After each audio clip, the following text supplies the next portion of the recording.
Ողջունում եմ բոլորիդ, բարի գալուստ իմ YouTube-յան ալիք։ Այսօրվա թեման է 2026 թվականը, որը, ինչպես արդեն գիտեք, ըստ չինական օրացույցի հրեղեն ձին է։ Այսօր ներկայացնելու եմ ձեզ 2026 թվականին մեր սպասելիքները եւ ընդհանրապես ընդհանուր կանխատեսումը։ Դե սկսեցինք։ Ուրեմն, ինչ է սպասվում 2026 թվականին։ Ստեղ մանրամասն մենք իրար հետ կնայենք, թե ինչպես յուրաքանչյուր 60 տարին մեկ հրեղենձին վերադառնում է եւ աշխարհը վերափոխվում է։ Ինչու 60 տարին մեկ, որովհետեւ ըստ չինական բադզիի, ուրեմն կրկն էլեմենտ եւ կենթանակերպ համակցությունները կրկնվում են 60 տարին մեկ։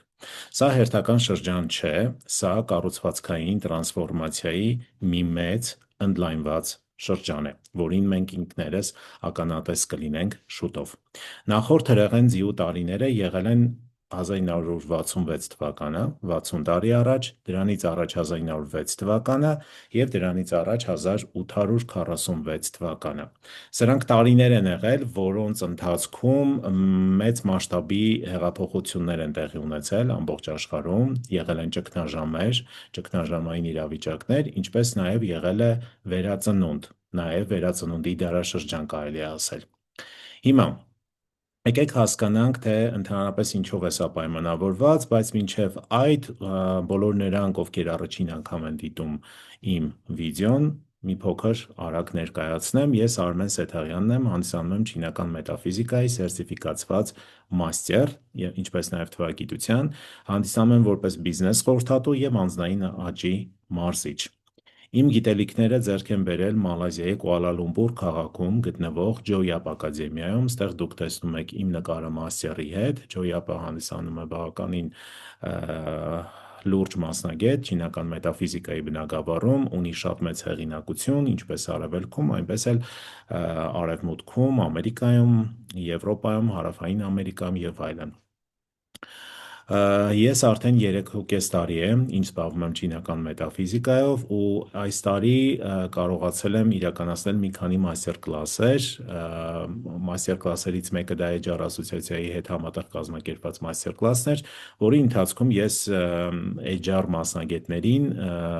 ուրեմն տվեցի ինֆորմացիա, թե ինչպես կարելի է ձևավորել արդյունավետ թիմեր, ինչպես կարելի է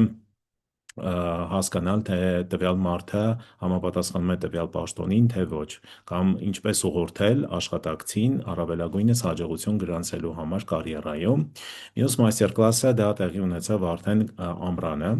ավելի կոնկրետ հունիսի 29-ին Լոս Անջելեսում, նույնպես կազմակերպեցի մաստեր կլաս, որը անցավ շատ հետաքրքիր, հիմնական թեման դա հաջորդ 20 տարիների զարգացումներն էր, ինչ անել, ինչպես անել եւ ինչպես հասնել հաջողության առաջիկա 20 տարիների ընթացքում։ Դրանից հետո, երբ վերադարձա, արեցի եւս մեկ մաստեր կլաս օգոստոսին, արդեն օգոստոսի 26-ին Մանթաշյանց բիզնես ակումբում, այս մաստեր կլասը նվիրված էր բիզնեսին, բիզնեսի մարդկանց, բիզնեսի հաջողությանը, ինչ գործիքներ կիրառել, ինչպես արագացնել վաճառքները, որ ուղղությամբ տանել զարգացումը եւ ընդհանրապես որ ոլորտները հաջորդ 20 տարիներին կունենան զարգացում, որտեղ կատարել ներդրում։ Սա իմ գործունեությունն է, եմ հիմնականում սրանով եւ իմ գործունեության հիմնական նպատակն է օգնել մարդկանց հնագույն չինական մետաֆիզիկական գիտելիքների կիրառմամբ եւ հասնել հաջողության կյանքում։ Հիմա եկեք մի փոքր անդրադառնանք ներկա իրավիճակներին, սկսենք հենց 25 թվականից։ 25 թվականը, ինչպես գիտեք, դա փայտե օձի տարին է։ Այնուհետև 26 թվականը հրեղեն ձիու տարին է, 27 թվականը հրեղեն այծի տարին է։ Տեսնում եք, կրակներ եմ ստեղ դրել պրեզենտացիայի մեջ, սա պատահական չէ, քանի որ այս շրջանում հիմնական գերիշխող էլեմենտը դա կրակի էլեմենտն է։ 25 թվականին մենք ունեինք փայտի եւ կրակի էլեմենտ, քանի որ օձը դա կրակի էլեմենտ է եւ վերևում ունենք փայտի էլեմենտի առկայություն։ Իմիջիայլոց այս փայտը ինքնին ուժեղացնում է կրակի էլեմենտին, ինչու՞, որովհետեւ ըստ չինական բադզիի ըստ 5 էլեմենտների տեսության փայտը առաջացնում է կրակ, որովհետև փայտը կրակի համար ռեսուրս է։ Ամեն դեպքում մենք ունեցանք կրակի ուժեղ դրսևորումներ դեղների ձևով տարբեր տեղերում, տարբեր աշխարհամասերում, նույնիսկ վերջերս նոյեմբերի վերջին 27-28-ին, եթե չեմ սխալվում, Հոնկոնգում մեծ հրդեհ տեղի ունեցավ, մի քանի շենքեր միաժամանակ սկսեցին այրվել, իսկ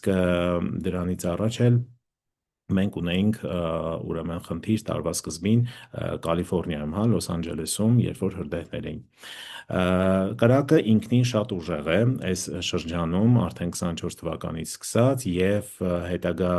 ուրեմն տարիներին, հատկապես 25-26 թվականներին մենք կրակի արկայությունը շատ ենք զգալու ու սա իր հետ բերելու է շատ մեծ փոփոխություններ, ոչ միայն բնական աղետների տեսքով, այլ նաև ընդհանուր տնտեսական, աշխարհաքաղաքական իմաստով ևս։ Ու սա շատ կարևոր է հենց հիմա իմանալ ու հասկանալ սրա մասին, իմանալ ինֆորմացիա։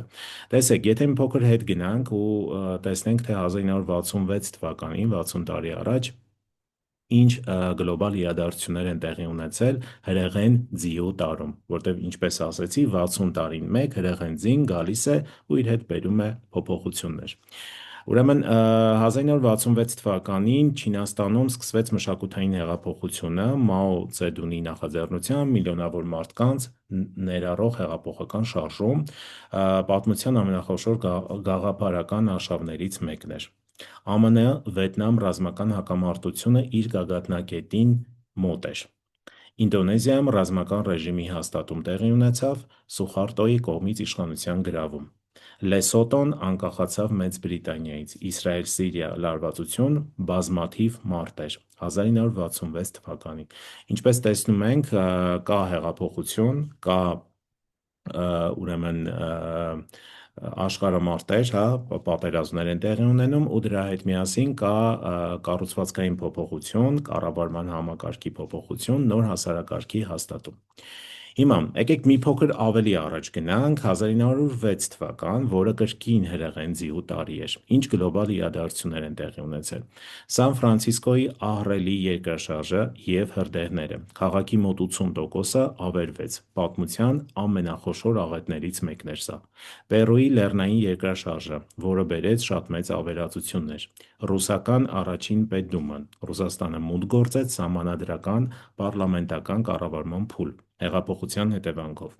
Գետնափլուզում եւ մեծ ջրհեղեղներ Չինաստանում։ Մեկ տարում հազարավոր զոհեր։ Ալեմանների եւ Օսմանյան կայսրության միջև լարվածություն Մերձավոր Արևելքում։ Նորից, ինչպես տեսնում եք, ստեղ նորից ունենք բախումներ, նորից ունենք ուրեմն բնական աղետներ եւ ունենք պետական համակարգի փոփոխություն։ Այսինքն 3 հիմնական բաներ, որ անդադ կրկնվում են հրեղեն ձիու տարվա ընթացքում։ Ընդհանուր առմամբ, եթե ես ներկայացնեմ չինական մետաֆիզիկայում, ընդհանրապես բազիում, չինական մետաֆիզիկայի հրեղեն ձին ինքը շատ մեծ փոփոխություններ է բերում ու հիմնականում դրանք ցավոտ են, հիմնականում դրանք ճգնաժամերով ուղեկցվող փոփոխություններ են, ու այս ամեն ինչը դեռ մեզ սպասվում է, քանի որ դրա սկզբնական տարբերակը մենք արդեն տեսել ենք 2024-ի վերջին, ինչպես նաև 2025-ին։ Եկեք գնանք մի փոքր էլ ավելի վաղ ժամանակաշրջան 1846 թվական, որը կրկին հրեղեն ձիու տարի էր, ու նայենք գլոբալ իրադարձությունները։ ԱՄՆ-Մեքսիկա պատերազմը սկսվեց եւ Միացյալ Նահանգները սկսեց պատերազմի գործողություններ ընդարձակելու իր տարածքները։ Այս պատերազմը փոխեց ԱՄՆ-ի քարտեզը հիմնովի։ Օրեգոնյան պայմանագիրը ԱՄՆ եւ Մեծ Բրիտանիան որոշեցին Օրեգոնի սահմանները, հզոր աշխարհակական իրադարձություն, որը պատմության մեջ մեծ ուրեմն հետք թողեց։ Իռլանդական մեծ սովը սկսվեց 1846 թվականին եւ մարդկության ամենամեծ սովերից մեկը, երբ մոտ 1 միլիոն մարդ մահացավ այս սովի պատճառով։ Նեպալում տեղի ունեցավ Կոտ մասակրը, հարյուրավոր եկյալների սպանությամբ ձևավորվեց նոր դինաստիա Ռանա վարչակարգը։ Իմիջիայլոց Նեպալում վերջերս եւս էլի 2 ամիս առաջ, եթե չեմ սխալվում, տեղի ունեցան հեղափոխության, ինչ որ բաներ, կառավարության դեմ ժողովուրդը դուրս եկավ, մեծ իրադարձություններ, վառեցին մի քանի պետական շենքեր, ինձ թվում է բոլորդ էլ տեսել եք նորություններով ու ստեղից հետևություն, որ 60 տարին մեկ իրադարձությունները կարող են կրկնվել։ Շվեյցարիայում ընդունվեց համանadrություն նոր քաղաքական համակարգի ձևավորում։ Այս ամեն ինչը տեղի է ունենում, նման իրադարձություններ տեղի են ունենում, երբ մեզ հյուր է գալիս, այսպես ասած, հրեղեն ձին։ Հիմա 2026 թվականի ընդհանուր ամփոփ նկարագիրը եթե տանք, ինչ է սպասվում։ Սպասվում են հեղափոխություններ, սպասվում է պատերազմ, ազգային արժեքների վերափոխում է սպասվում։ Ազգային արժեքների վերափոխում ասելով հասկանում ենք, որ տարբեր պետություններ, տարբեր ազգեր իրենց արժեքներում որոշակի փոփոխություններ կմտցնեն, որոշակի բաներից կհրաժարվեն, որոշակի նոր բաներ կվերցնեն։ Նման տենդենց ես նկատում եմ նաև մեր երկրում, Հայաստանի Հանրապետությունում, ինձ թվում է բոլորդ էլ տեղյակ եք, ովքեր ապրում են Հայաստանի Հանրապետությունում կամ անկախ դրանից հետևում են նորություններին, մեզ մոտ ազգային արժեքների վերափոխում է տեղի ունենում, մենք ինքնըստինքյան սկսում ենք հրաժարվել ինչ-որ բաներից, ինչ-որ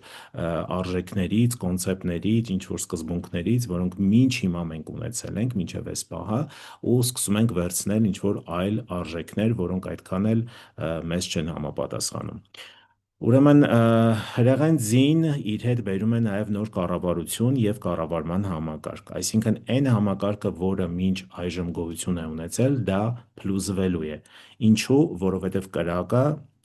այն էլեմենտն է, որը այրում է ամեն ինչ, ոչնչացնում է ամեն ինչ, ինչը որ գոյություն է ունեցել մինչ այդ ժամանակը։ Մյուսը դա բնական աղետներն են, սրա մասին խոսեցի, բնական աղետներ կլինեն, արդեն լինում են, որովհետև 2 օր առաջ, եթե չեմ սխալվում, Ճապոնիայում արդեն գրանցվեց 7.5 մագնիտուդով մեծ երկրաշարժ, դրանից առաջ ունենք տարբեր աշխարհամասերում ջրհեղեղներ, ուրեմն հրդեհային ինչ-որ իրավիճակներ, երկրաշարժեր անընդհատ սկսել են լինել ու դրան գնալով ավելի ու ավելի ինտենսիվ են դառնալու։ Դրան հաջորդում է ֆինանսական ճգնաժամը, ինչու, որովհետև այս ամենի հետ միասին ֆինանսական ճգնաժամը ևս սպասվում է։ Մոտ 1 ամիս առաջ կամ մի քիչ ավելի քիչ, եթե չեմ սխալվում, արդեն Սինգապուրի վարչապետը հայտարարեց, որ տնտեսությունը դանդաղել է, սա օֆիցիալ հայտարարություն է, սա ինչ է նշանակում։ Սա նշանակում է, որ մենք արդեն գնում ենք դեպի տնտեսական ճգնաժամի ու սրա մասին արդեն սկսել են խոսալ այլ գերտերությունների վերլուծաբաններ, տնտեսական վերլուծաբաններ, ու սա ևս առավել ակնհայտ կդառնա արդեն 2026 թվականին։ Մյուս փոփոխությունը, իրադարձությունը դա թռիչքային աճ տեխնոլոգիաներում։ Հիմնականում սա վերաբերվում է արհեստական ինտելեկտին։ 24 թվականից, երբ որ մենք արդեն մտանք կրակի շրջան, այստեղ տեղի ունեցավ արհեստական ինտելեկտի կտրուկ աճ։ Ինքներդ էլ տեսնում եք, որ ամեն օր արհեստական ինտելեկտից սկսում են խոսալ շատ ու շատ ավելի մարդիկ, շատերը սկսում են արդեն օգտագործել, առանց դրա չեն կարողանում իրենց կյանքը պատկերացնեն, ChatGPT-ից սկսած, վերջացրած մնացած այլ AI գործիքներով, արհեստական ինտելեկտի գործիքներով, որոնք հիմա դառել են շատ հասանելի բոլորի համար։ Սա մի կողմից դրական, ուրեմն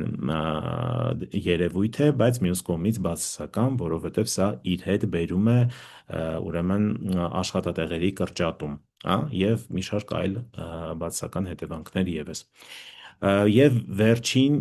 այսպես ասած, խնդիրը, որը կարող է տեղի ունենալ առաջիկա տարիների ընթացքում, դա մենթալ առողջական խնդիրներն են, դա հիմնականում մտավոր, հուզական, դաշտի հետ կապված խնդիրներն են, որը կարող են տեղի ունենալ մարդու մոտ, այսինքն մարդու մոտ մտքի կառավարման, վարքագծային, էմոցիոնալ դրսևորման խնդիրները ավելի ակնհայտ են դառնալու ու դա հենց նորից պայմանավորված է կրակի էլեմենտով, որը գնալով դառնում է ավելի ու ավելի ինտենսիվ։ Սա ընդհանուր պատկեր 2026 թվականի, հիմա եկեք մի փոքր ավելի անցնենք առաջ, բայց մինչև առաջ անցնելը ես կուզեմ ձեզ ներկայացնեմ 9-րդ շրջանի մասին ինֆորմացիա, ովքեր ինձ երկար ժամանակ են հետևում սոցիալական կայքերում, նրանք գիտեն արդեն, ես սրա մասին շատ եմ խոսել, 9-րդ շրջանի մասին, բայց հիմա կփորձեմ ավելի մանրամասն ներկայացնեմ։ Ուրեմն չինական մետաֆիզիկայում կա 9 հիմնական շրջաններ, երբեմն դրանց անվանում են դարաշրջաններ, ու սրանք 20-ամյա շրջաններ են, այսինքն դրանց տևողությունը 20 տարի է։ Մենք 2024 թվականից օֆիցիալ մտանք 9-րդ շրջան, ու 9-րդ շրջանը դա միակ շրջանն է, 1-ից 9 են իմիջիայլոտ շրջանները, եւ 9-րդ շրջանը այն շրջանն է, որը նկարագրվում է կրակի էլեմենտով։ Միակ շրջանն է, որը կրակի էլեմենտով է նկարագրվում։ Ու սա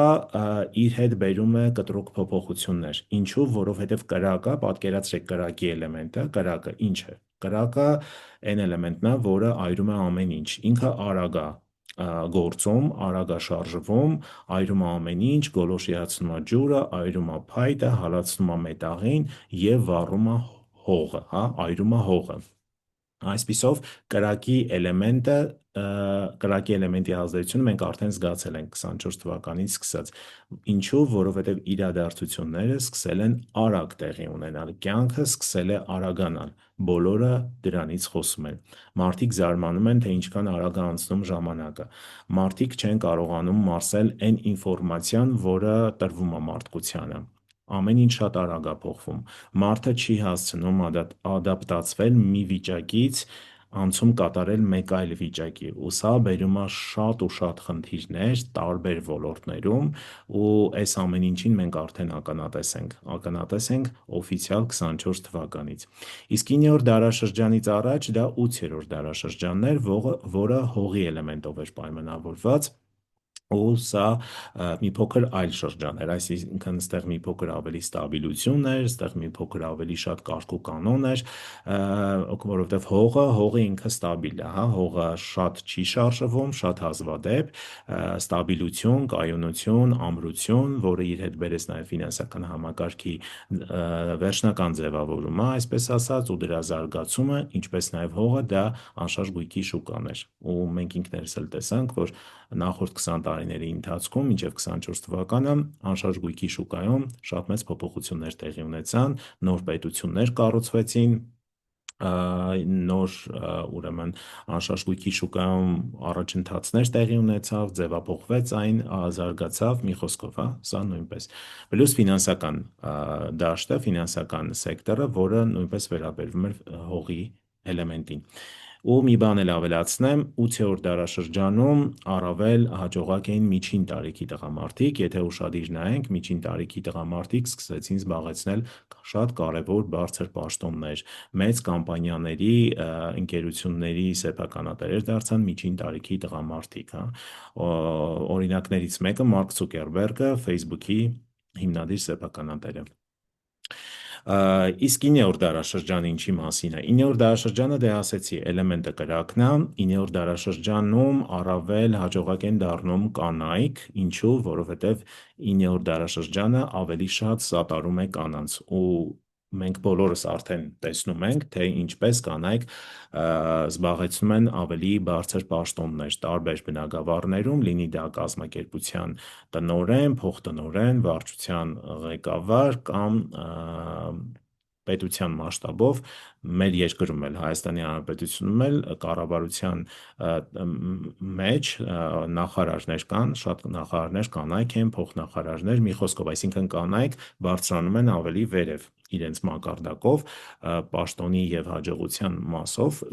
իսկ տղամարդիկ մի փոքր ավելի երկրորդային, երրորդային դիրքեր են անցնում։ Սա չի նշանակում, որ տղամարդիկ չեն կարող լինել հաջողակ, կարող 20 տարիների ընթացքում, ուղղակի այստեղ պայմանները մի փոքր ավելի սուր են դառնում, այսպես ասած, տղամարդկանց համար։ Տղամարդկանցից պահանջվում է ավելի ուրեմն լինել ավելի ակտիվ ու ավելի ճկուն հարմարվել իրադարձություններին եւ արագ անցում կատարել մի վիճակից մյուսի։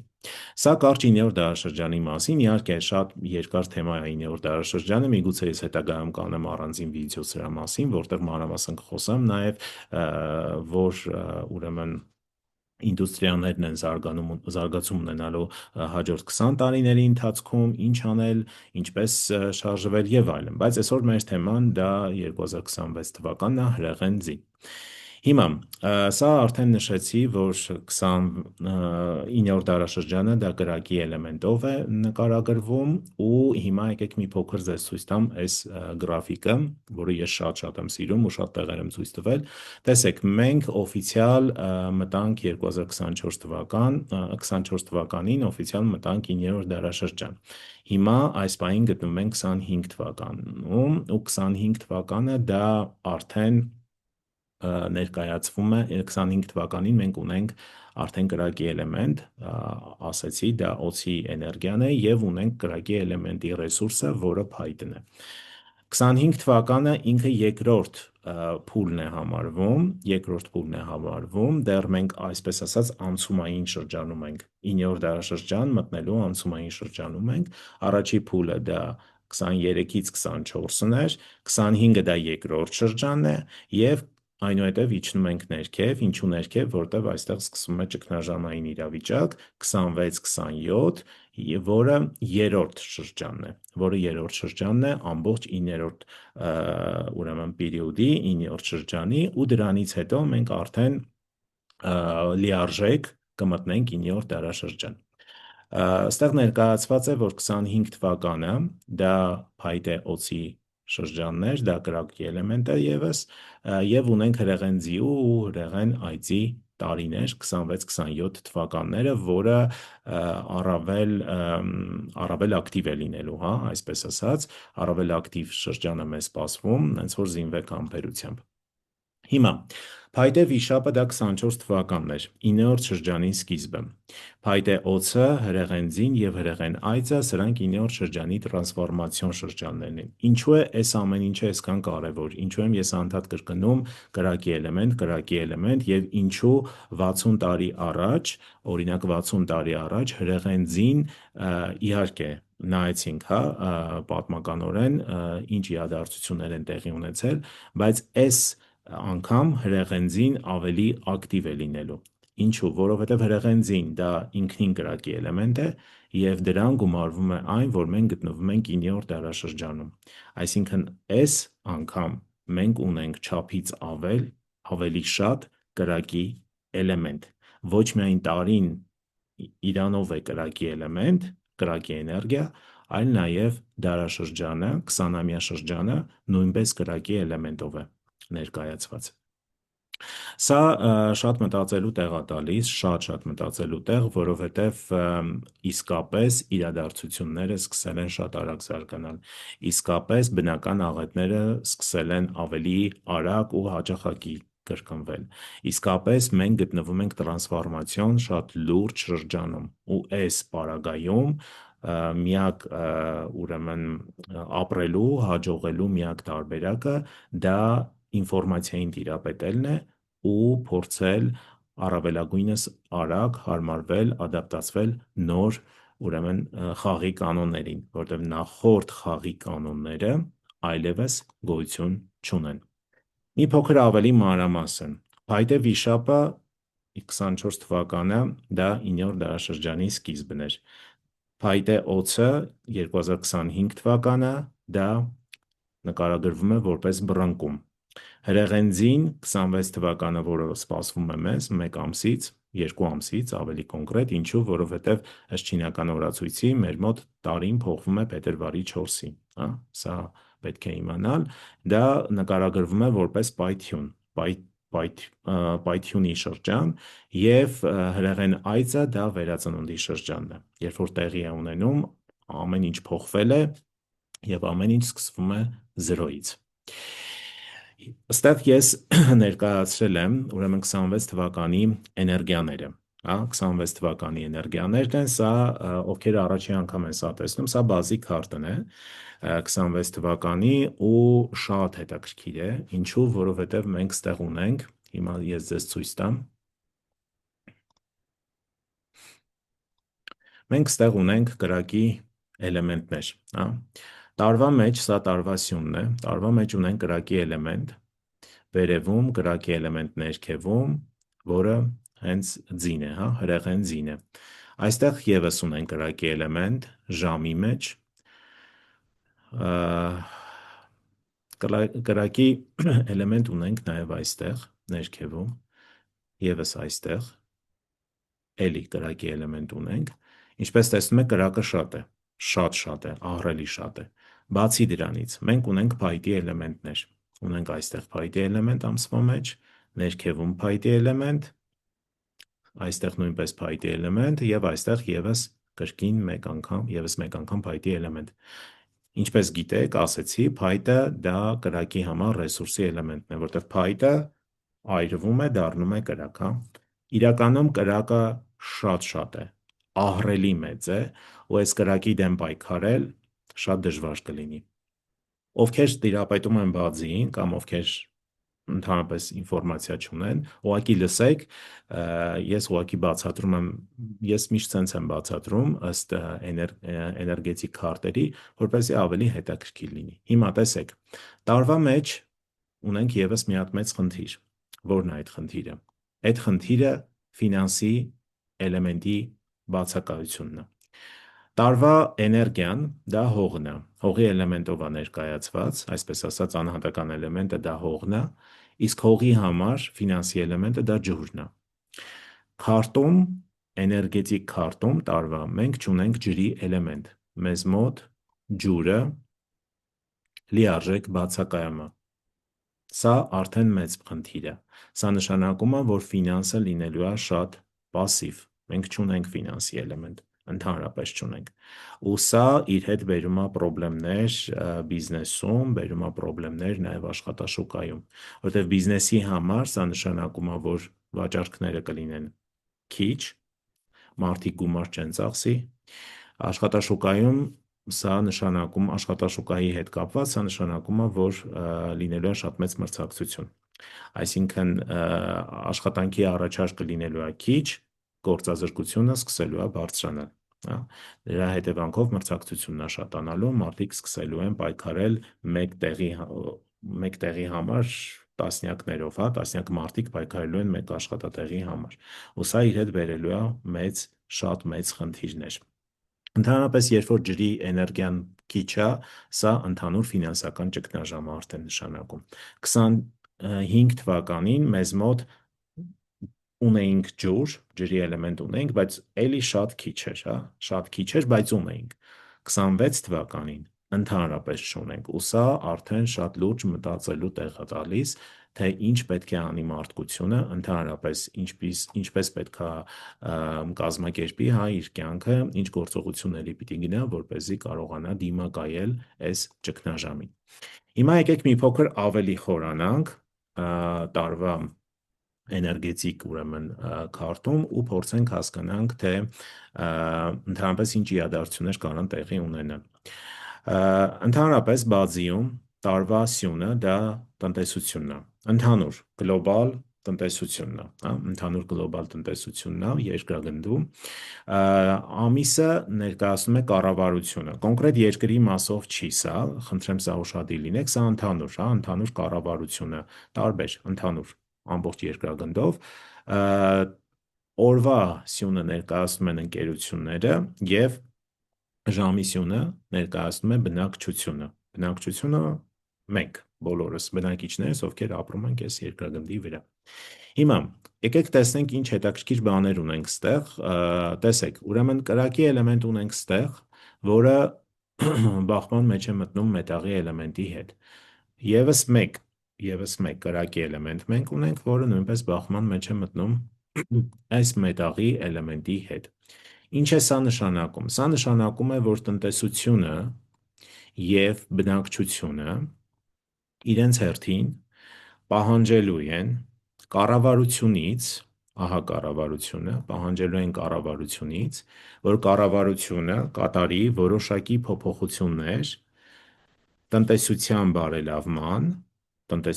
բարելավման և բնակչության կյանքի որակի բարելավման համար։ Արդյոք կանի կառավարությունը ինչ-որ մի բան կփոխի, որ մարդկանց կյանքը լավանա և տնտեսությունը գնա զարգացում։ Իհարկե, կառավարությունը ուզում է անել միանշանակ, այդտեղ ոչ մի կասկած չկա, բայց կառավարությունը շատ թույլ է։ Ինչու է թույլ, որովհետև կառավարությունը ներկայացված է 2026 թվականին մետաղի էլեմենտով։ Իսկ քանի որ մետաղը շատ թույլ է 26 թվականին, կրակը ավելի ուժեղ է։ Կրակը հալածնելու է մետաղին։ Այսինքն կառավարություն, ինչքան էլ տնտեսությունը, ինչքան էլ բնակչությունը ուզենան, որ կառավարությունը գնա որոշակի փոփոխությունների, անի որոշակի փոփոխություն,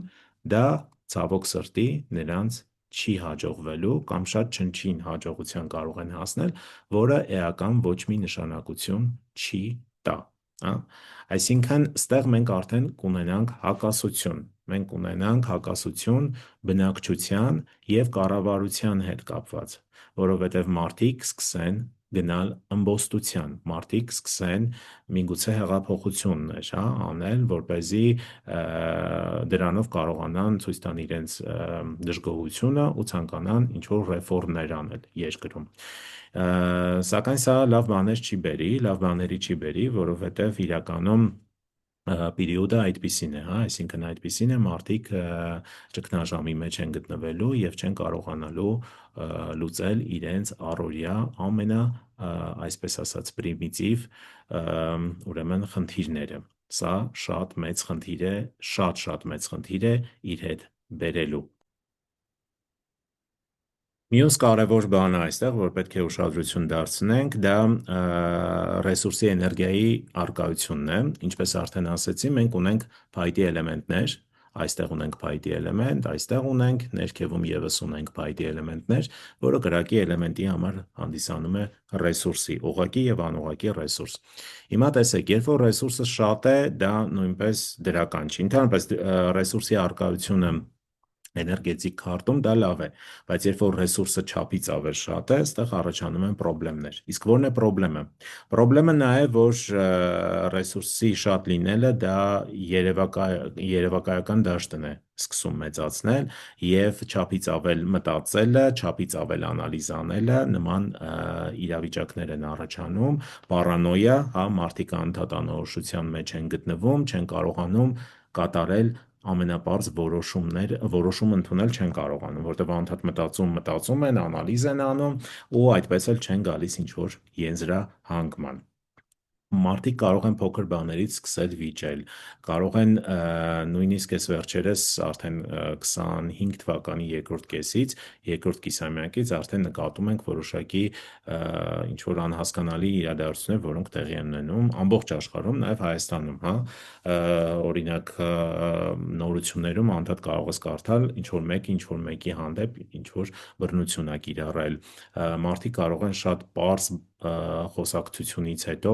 վիրավորել, խփել, ծեծել, նույնիսկ սպանել, հա, դանակահարություններ, սպանություններ եւ այլն շատացել են ու դրանք շատանալու են ու սրանից պետք է խուսափել, որովհետեւ ագրեսիան, անորոշությունը ու հանկարծակի բռնկումները դրանք մեզ ուղեկցելու են եւս մի քանի տարի։ Ինչու՞, որովհետեւ կրակի էներգիան բավականին ուժեղ է դառնում արդեն 25 թվականի կեսերից ու ինչքան մենք մոտիկանում ենք 26-ին, դա ավելի արտահայտիչ է դառնում ու 25 թվականի արդեն հոկտեմբեր-նոյեմբերից 26-ի էներգիաները իրենց սկսել են ցույց տալ։ Իդեպ ինչպես է անցել ձեր 25 թվականի նոյեմբերը եւ ինչպես է անցնում ձեր դեկտեմբեր ամիսը ու արդյոք դուք նկատել եք նման իրադարձություններ, կարող եք գրել կոմենտներում։ Մինչ առաջ անցնելը հիշեցնեմ, որ եթե դուք դեռ չեք գրանցվել իմ YouTube-յան ալիքին, ապա անպայման բաժանորդագրվեք, կիսվեք ձեր մտերիմների հետ և անպայման լայքեք, որովհետև դա նպաստում է ալիքի զարգացմանը, ես շատ շնորհակալ կլինեմ։ Եթե կոնֆլիկտներ են առաջանում, ընդհանրապես այս շրջանում, ես խորհուրդ կտամ, որ դուք խուսափեք ամեն տեսակի կոնֆլիկտներից, չգնաք կոնֆլիկտների, փորձեք հետաձգել, փորձեք խուսափել ամեն ձևով, որովհետև նույնիսկ եթե դուք այդ դիմացի մարդուն ճանաչում եք երկար ժամանակ, արդյունքը ինչ կլինի այդ խոսակցության, ոչ ոք չի կարող կանխատեսել, հա։ Շատ կրակը հանգեցնում է մետաղի հալեցմանը, իսկ մետաղը չինական մետաֆիզիկայում դա օրենքն է։ Այստեղից հետևություն, որ մարդիկ օրենքին չեն ուզում ենթարկվել, մարդիկ ավելի հաճախ կգնան ընդդեմ օրենքի, մարդիկ ավելի շատ կանեն որոշակի գործողություններ, որոնք դեմ է օրենքին, ու սա նույնպես պրոբլեմ է շատ մեծ բոլորիս համար։ Ֆինանսական համակարգը եւս գտնվում է ճնշման տակ։ Սպասում են ֆինանսական խոշոր ճգնաժամեր առաջիկա 2-3 տարիների ընթացքում։ Չկան նոր լուծումներ, հա, չկան նոր գաղափարներ, որոնք կլուծեն մարդկության խնդիրները։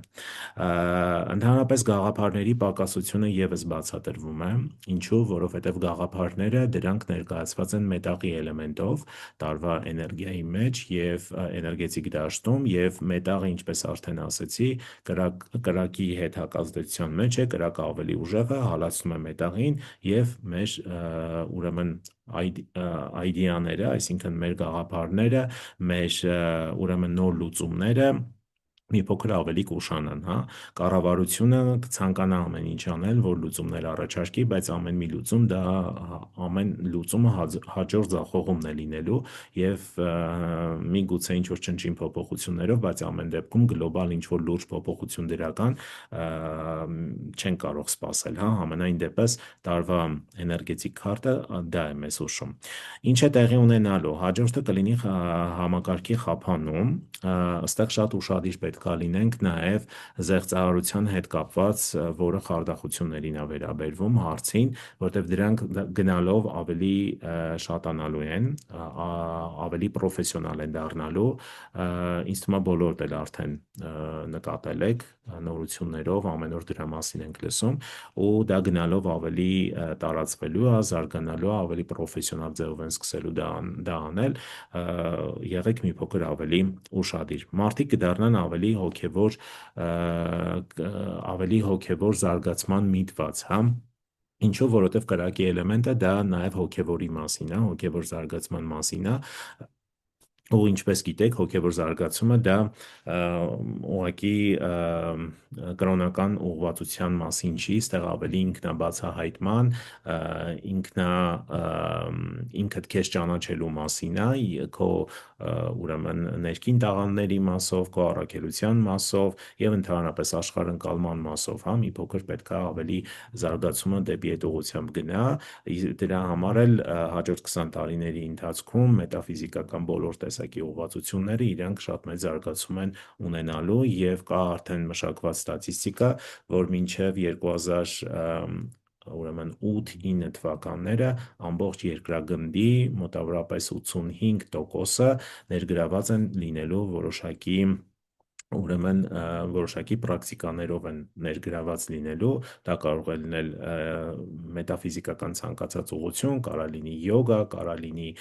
չինական մետաֆիզիկա, թվագիտություն, մի խոսքով տարբեր բաներ, որովհետև կրակի էլեմենտը դրա մասին է, այսինքն կրակը մղելու է մարդկանց, որպեսզի մարդիկ մի փոքր գնան ավելի ներս, հա,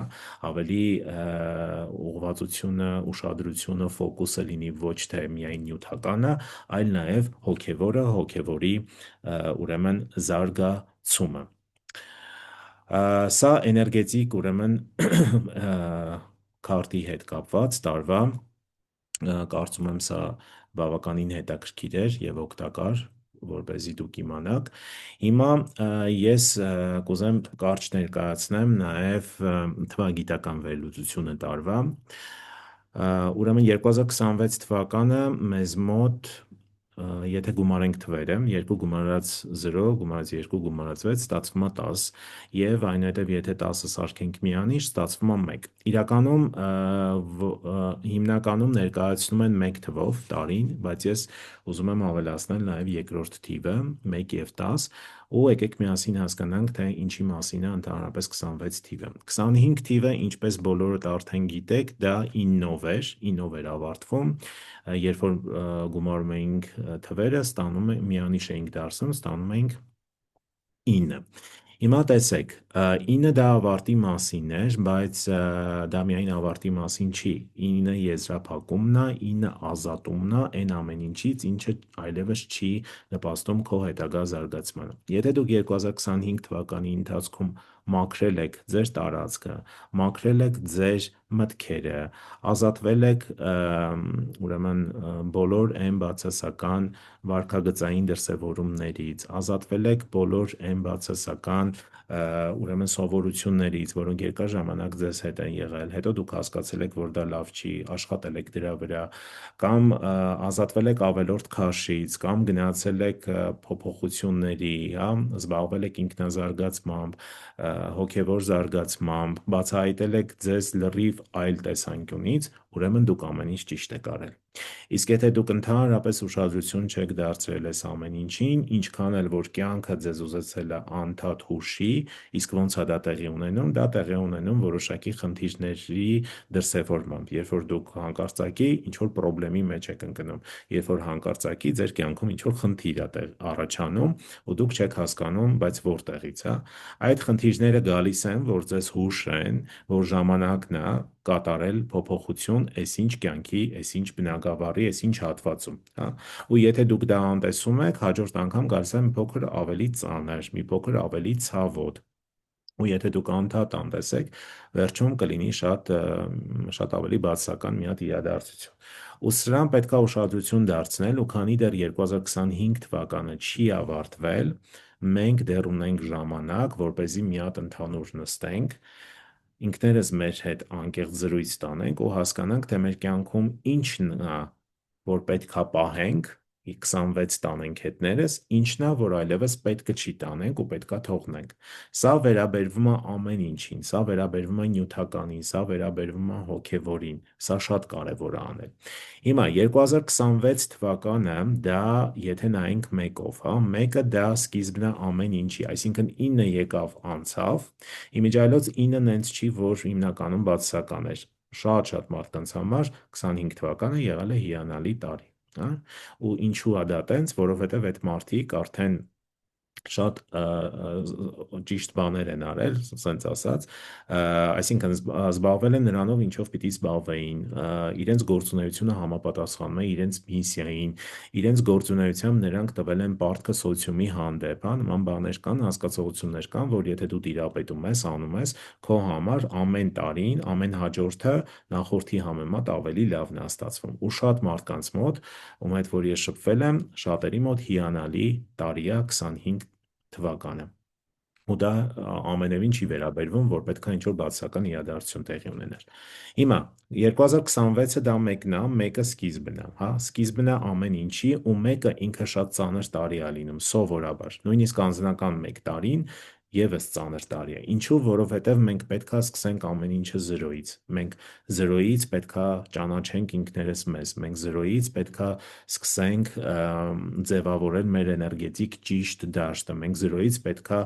որոշակի գործողություններ անենք մեր ֆինանսական բլոկում, հա, ֆինանսական բլոկում մեր, ի նկատի ունեմ մեր կարիերայում, եթե աշխատում ենք կազմակերպությունում, եթե բիզնեսում, ուրեմն բիզնեսով ենք զբաղվում, ուրեմն բիզնեսում, մեր հարաբերություններում, ինչպես են կառուցում հարաբերություններ, ինչպես ենք շփվում մարդկանց հետ եւ այլն։ Նաեւ առողջության հետ կապված, հա, այսինքն ինչպես ենք մենք վերաբերվում ինքներս մեզ, ինչպես ենք սնվում, զբաղվում ենք սպորտով, թե չենք զբաղվում, խմում ենք վիտամիններ, թե չենք խմում, գնում ենք բժշկի ստուգման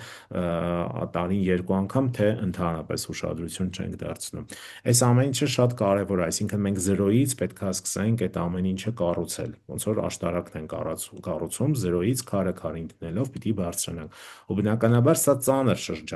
ծանր շրջան է, շատ մեծ էներգիա, ռեսուրս է պահանջում,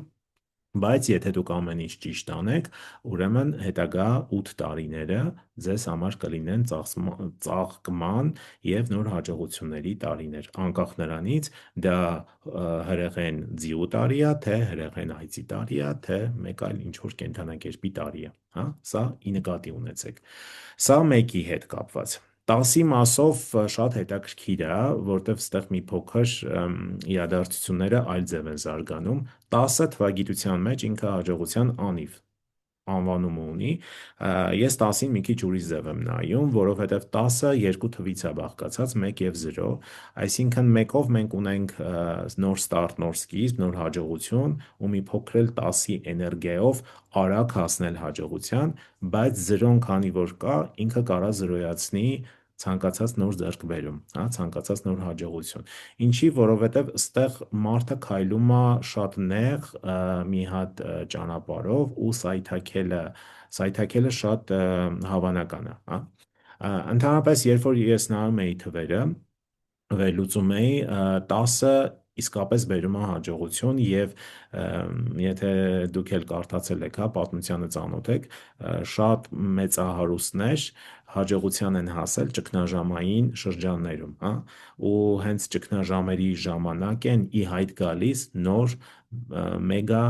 միլիարդատերեր, միլիոնատերներ ու հաջողակ մարդիկ, ովքեր արագ հաջողության են հասնում։ 26 թվականը կարող լինի տենց տարի նաև ձեզ համար, երբ որ դուք կարողանաք շատ արագ կատարել քվանտային թռիչք, այսինքն մի իրավիճակից անցնել լրիվ այլ իրավիճակի, որովհետև տարին բերում է հաջողություն, հա, հաջողության անիվի էներգիան մենք ունենք։ Ոնց կօգտագործեք, դա արդեն ուրիշ հարց է, կախված նրանից, թե ինչպիսին են ձեր էներգիաները եւ ինչպես են դրանք փոխազդեցության մեջ մտնում տարվա էներգիաների հետ, որի մասին իհարկե պարտադիր պետք է իմանալ յուրաքանչյուր տարվա սկզբին, ես այս ինֆորմացիան շատ մանրամասն տալիս եմ արդեն անհատական խորհրդատվությունների ժամանակ։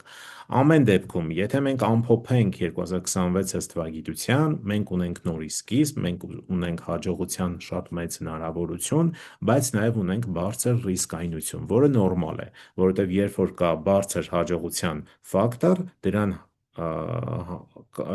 դրա հետ միասին կա նաև բարձր ռիսկայնություն։ Բայց ամեն դեպքում տարին ինքը շատ մարտահրավերներով լի տարի է սպասվում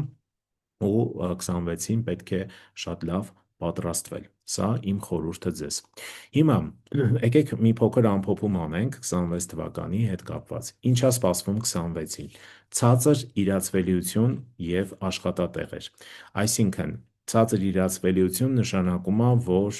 վաճառքները ընկնելու են, հա, այսինքն ովքեր բիզնեսով են զբաղվում, սկսեք հիմիկվանից արդեն մտածել այս ուղղությամբ, թե ոնց եք պլանավորելու ձեր վաճառքները, ինչ փոփոխություններ եք անելու, որովհետև եթե դուք անեք նույն բանը, ինչ որ արել եք, դա չի հաջողվելու։ Աշխատատեղերի խնդիր միանշանակ լինելու է, գործազրկության մակարդակը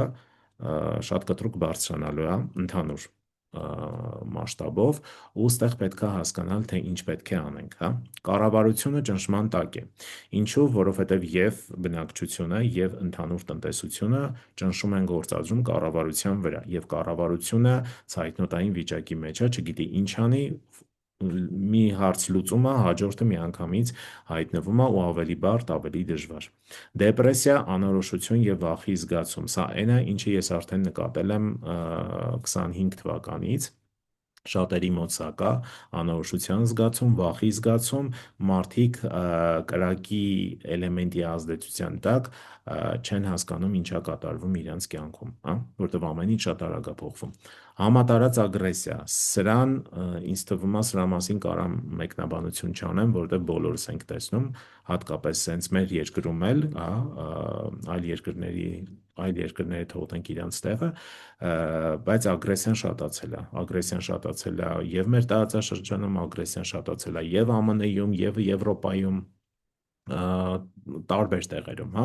նույնիսկ հասնում է նաև արևելք, հա, քիչ-քիչ արդեն գնում է դեպի Ինդոնեզիա, Թայլանդ, Վիետնամ, այնտեղ էլ արդեն խառնում է ամեն ինչ իրար։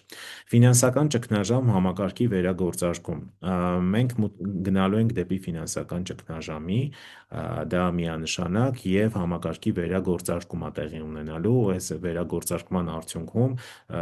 մենք ունենանք ինչ-որ մի հատ նոր համակարգ, հնարավոր է լինի նոր ինչ-որ արժույթ միջազգային ինչ-որ մի բան, հա,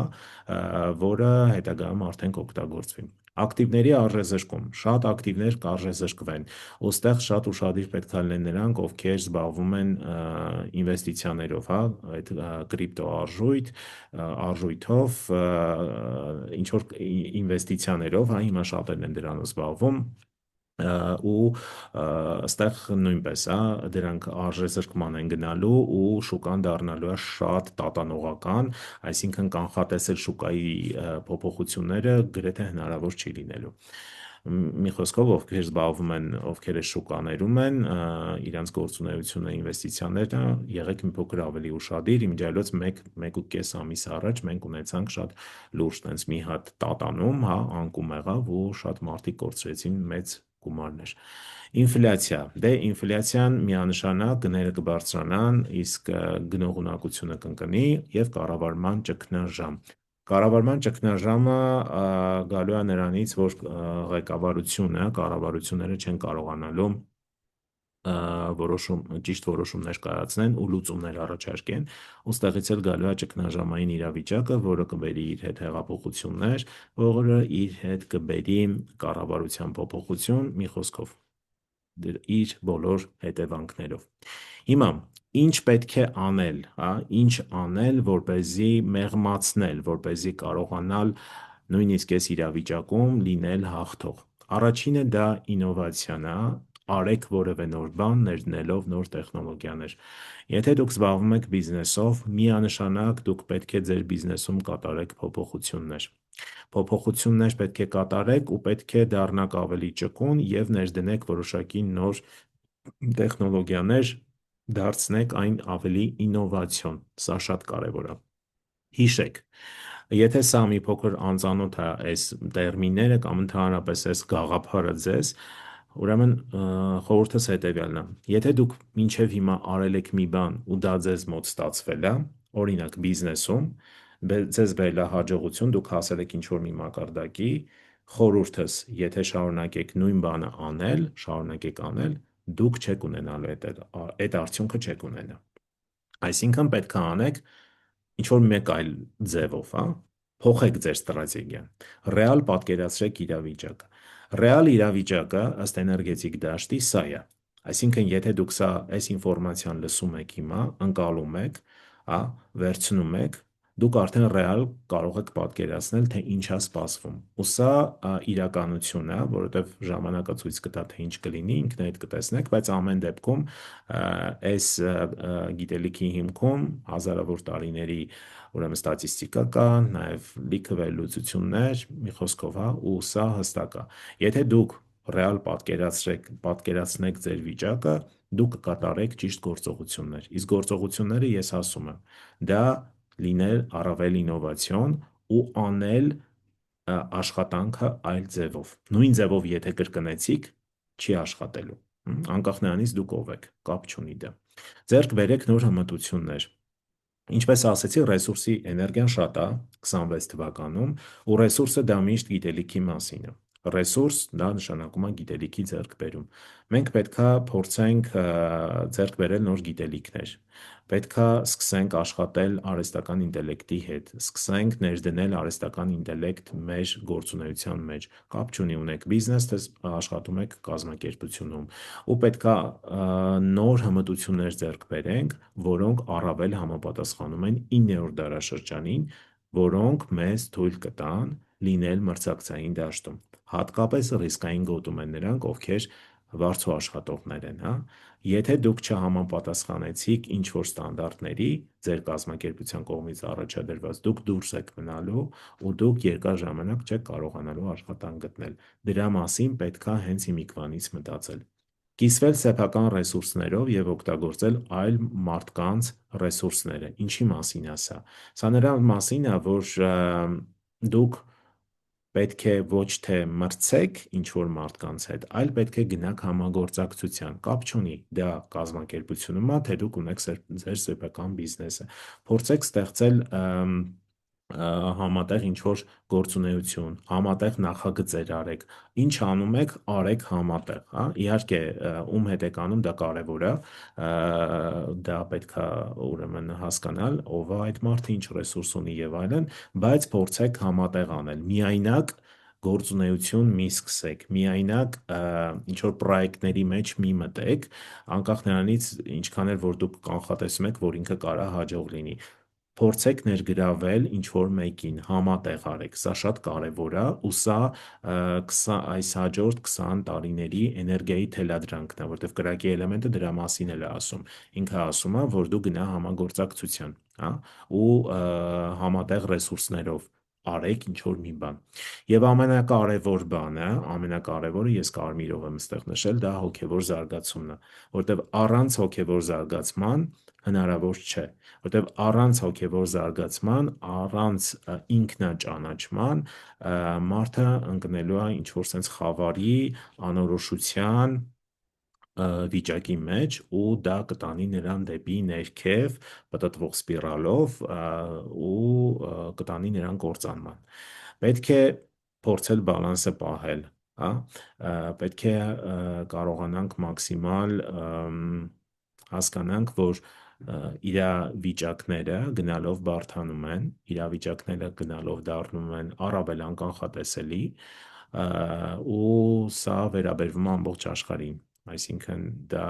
վերաբերվում է բոլորին, ովքեր ապրում են այս երկիր մոլորակի վրա։ 26 թվականի համար այսքանը, եթե կլինեն հարցեր գրեք, ես մեծ սիրով կպատասխանեմ, հաջորդիվ իմ YouTube-յան ալիքում ես արդեն կտեղադրեմ կենդանակերպերի մասով վերլուծությունները, կանխատեսումները, որոնք մի փոքր այլ բնույթ ունեն, տարբերվում են, ինքներդ էլ կհամոզվեք եւ եւս մեկ անգամ ուզում եմ ձեզ հիշեցնել, բաժանորդագրվեք, սեղմեք լայք կոճակը եւ կիսվեք այս ինֆորմացիայով ձեր մտերիմների հետ։ Շնորհակալ եմ, մինչ հաջորդ անգամ։